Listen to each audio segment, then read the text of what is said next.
warahmatullahi wabarakatuh. Salam sejahtera buat kita semua. Ibu-ibu, bapak-bapak, terima kasih atas kehadiran di siang hari ini untuk sama-sama kita belajar membahas tentang masalah status gizi dan makan pada anak-anak, terutama masalah sulit makan itu. Ya, saya rasa masalah sulit makan itu masalah yang menimpa hampir semua orang tua, ya enggak Bu? Termasuk saya Bu. Ini gambarnya anak saya waktu kecil Bu. Kasih sendok langsung nangis kejer-kejer. Zaman dulu begitu. Sekarang alhamdulillah dia sudah mau makan.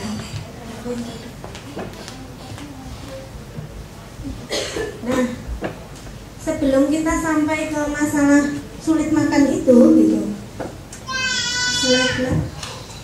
Nah, kita harus tahu status gizi dulu.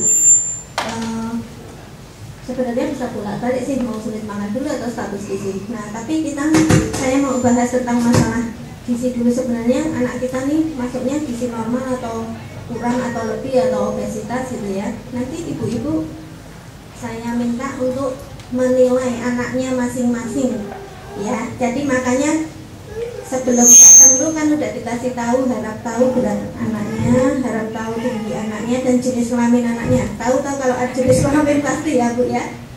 Nah, sebenarnya untuk tahu status gizi itu ada beberapa indikator. Berat badan menurut umur, berat badan menurut tinggi badan menurut umur atau berat badan menurut tinggi badan. Berat badan menurut umur itu kalau kita pakai untuk pakaan status gizi itu kurang tepat karena dia hanya menggambarkan keadaan saat ini gitu. Jadi kalau anak kekurangan zat gizi dalam jangka pendek maka dia akan kurus gitu. Kemudian kalau tinggi badan menurut umur itu menggambarkan kondisi yang masa lampau atau panjang. Jadi kalau seorang anak itu kekurangan gizi dalam jangka lama, dia tidak akan tinggi, jadi dia pendek gitu. Jadi kalau anak itu pendek di bawah rata-rata, mungkin dia kurang gizinya udah lama.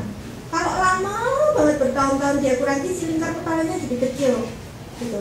Jadi yang pertama terpengaruh itu berat badan, yang kedua tinggi badan, kemudian lingkar kepala. Harusnya semuanya itu kita ukur. Makanya kalau datang ke klinik itu semuanya diukur, beratnya, tingginya, lingkar kepala. Untuk apa? Untuk kita tahu nih anak ini pertumbuhannya normal apa enggak gitu. Jadi kalau masalah berat badan, tinggi badan kita berhubungan dengan pertumbuhan ya. Kalau masalah merangkak, berlari, menulis itu perkembangan, kepandaian itu perkembangan. Nah, mungkin nanti dalam seminar berikutnya kita bisa membahas masalah perkembangan, misalnya ibu-ibu tertarik misalnya ya. Ini kan dalam rangka rangkaian dari ulang tahun klinik. Ulang tahun klinik ini tanggal 5 September sebenarnya. Kemudian yang kita pakai untuk status gizi yaitu berat badan menurut tinggi badan. Lanjut Mbak.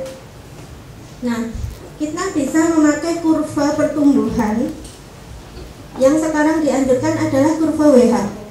Seperti yang ibu-ibu ada di depan masing-masing itu. Yang pink itu adalah untuk anak perempuan, harusnya warna biru itu untuk anak laki-laki ya, tapi itu di fotokopi warna hijau, enggak apa-apa. Ini kurva WH terbaru, kita dianjurkan memakai ini. Sebelumnya ada kurva CBC itu juga bisa dipakai, tapi lebih baik pakai WHO. Ini karena apa? Kurva WHO yang paling baru ini melibatkan anak-anak dari 5 benua. Jadi benua Asia itu ikut dalam penelitian itu. Kurva CBC itu tidak melibatkan anak Asia gitu. Dan mereka memakai penelitian terhadap anak-anak dengan ASI eksklusif, jadi bagus. Nah, kriterianya gimana? Seperti itu. Obes tuh kalau prosentasenya lebih 120 sampai di bawah gizi buruk itu kurang dari 70%. Yang normal berapa? 90 sampai 110. Ya, itu.